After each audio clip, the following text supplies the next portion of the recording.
Hey guys, how's it going? Welcome back. Well, in today's video I wanted to talk about adjusting your action or string height on your guitar. Now this is for both acoustic and electric guitars.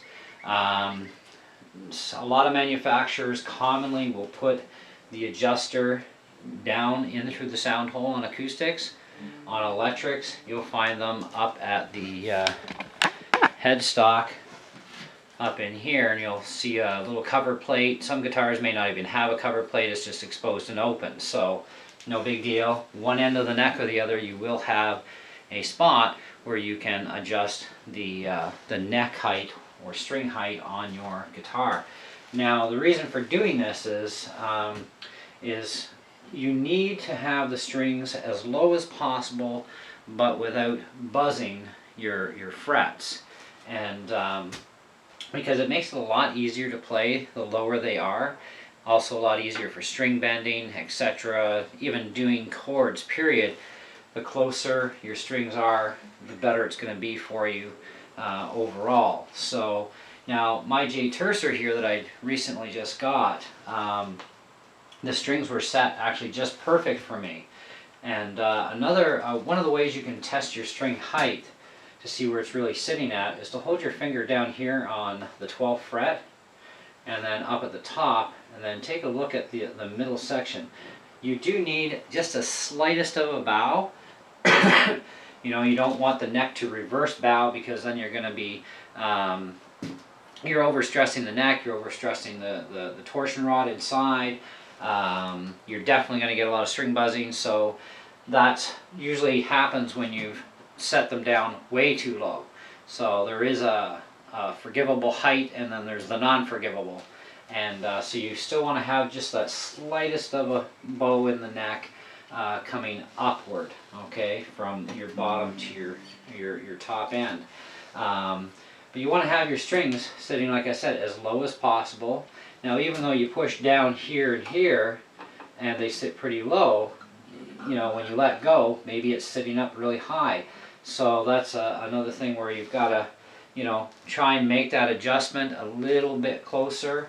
And it doesn't take a lot to move the neck very much either. Now, before you even do something like this, you must loosen off all your strings completely so that they're very, very loose, so there's no chance of them tightening up as you tighten down on the neck.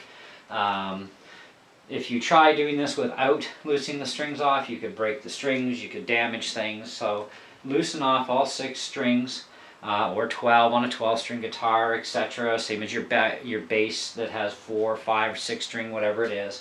Always loosen off all your strings and slack them off real sloppy. Then go in and make your adjustment. Now, where it comes in for the adjustment is it's a clockwise turn generally. So what you'll want to do is get your Allen key that came with your guitar, and if you didn't get one that does fit in the slot properly. And there we go.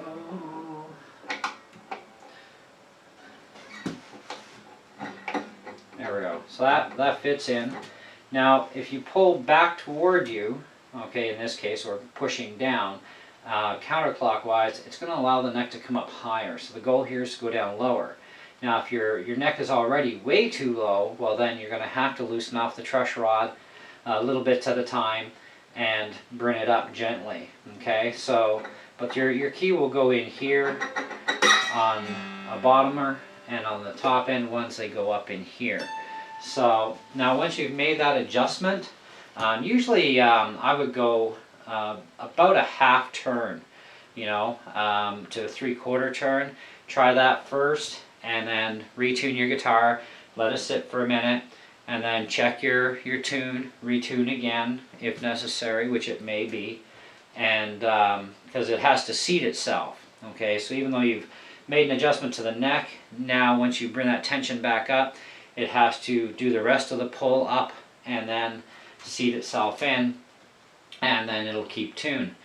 So once that's done, check it again, and if you're happy with it, fine. If you're not, loosen off the strings again and go another 1/4 turn at a time, you know. And but there will be a limit where it's going to become really super hard to turn it, and your strings still aren't sitting down in a comfortable position, or a low enough position where they're still tuning without buzzing, you could have other problems going on.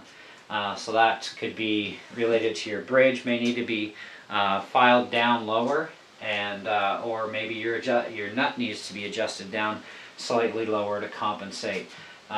This is an under $200 guitar, and I am very impressed with it for the quality and build that's actually in this thing for the price. And it plays really, really well. And the nice thing about not having to do any adjustments is like, great, I love it, you know. So I didn't have to do anything. But I have had guitars in the past, even brand new ones, where I've had to lower the neck, or I've had to raise the neck slightly, depending on the guitar and how it was set up originally. Electric guitars, there's a lot more tunability ranges, and the problem with electric guitars is anytime you adjust the neck, you're changing the intonation, in that you have to reset each one of your individual string feet to retune properly. So electrics can be a little tedious, but there are a lot of videos even on YouTube that tell you how to do this yourself without having to take it to a shop. Or you could opt out. If you don't feel comfortable messing with your guitar, then opt out, take it to a music store, get them to set it up, tell them, you know, you want it set as low as possible with still not buzzing, you know, because you don't want that buzz. You know, or you may have buzz that you need to get rid of. One of the first things I always look at is the neck, to adjust the neck for that.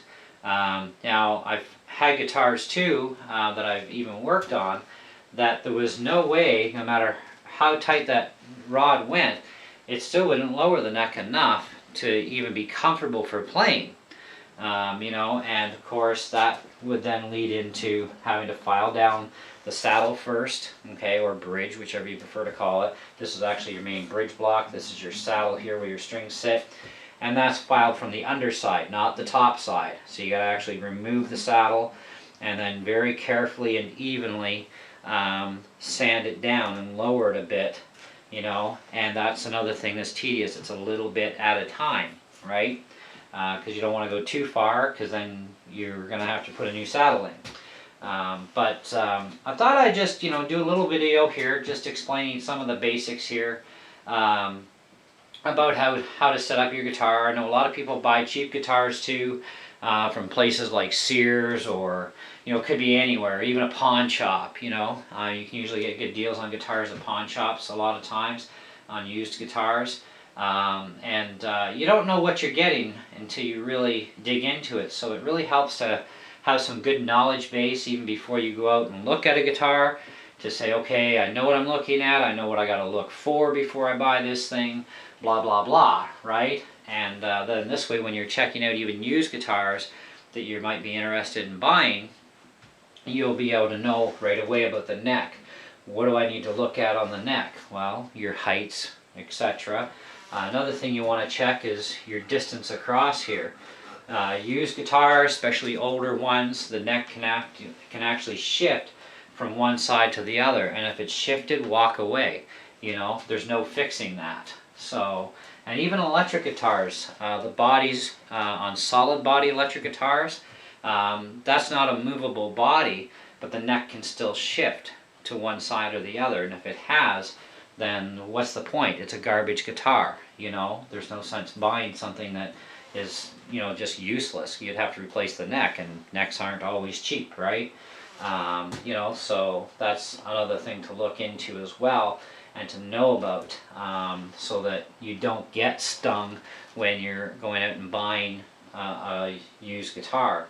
Now, generally, brand new guitars shouldn't have any shifty problems, but it can happen too. So really look into what you're getting. And there's so many different brand names of guitars out there too. It's just insane. You know, so can you say that one brand is better than the other? No, you really can't. In that sense, there's no top dog in guitars. I mean, Gibson, yeah, they've been around forever. Martin makes actually the world's best acoustic. You know, so in that sense, okay, there is a best of the best when it comes to acoustics. and that's Martin, you know, but that's sound quality is going to be your best, you know, but you're going to have to pay for that too. Martin sells a complete range of guitars from anywhere from $300 to, you know, $150,000. You know what I mean? So that's something to really seriously consider in that sense. You know, is you're going to be paying for the best of the best. And there is a best of the best in every brand too. That's the other thing. You know, Fender has their top dog of their fleet of guitars. Gibson has them. Washburn has them. Ibanez has them, and so on and so on. Right? You know, most people, they buy within their means and their budget. You know, you don't have to have the best to have a really awesome guitar. You know, and that's just it. I mean, I'm looking at this thing as, you know, 140 bucks, you know, before tax, and it's a really good guitar and comparable to the Yamaha I was looking at, which actually is a little bit better. I actually went into the music store the other day, took another look at the Yami that I passed up on, and you know, the Yamaha is a little bit better, you know, but this thing still fits the bill for what I need it for at this point, you know, and it was within my price range, and the quality is really, really good this time on the J Tercer acoustics, where a few years ago they were junk. I wouldn't give you a nickel for an acoustic, but the electrics were awesome, you know. So, but just a bit of information on you know, setting up your neck, things to look for, even when you're buying a used one. So call this a multi-video, but it is geared mainly towards setting up that neck.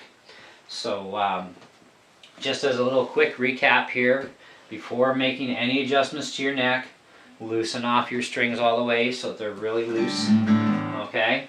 And make your adjustment, retune, let it sit for a bit, check your tune, retune if necessary, go and play it, see how you like it, and continue on from there, and you should do okay. So if you have any other questions or comments, you know, feel free to ask.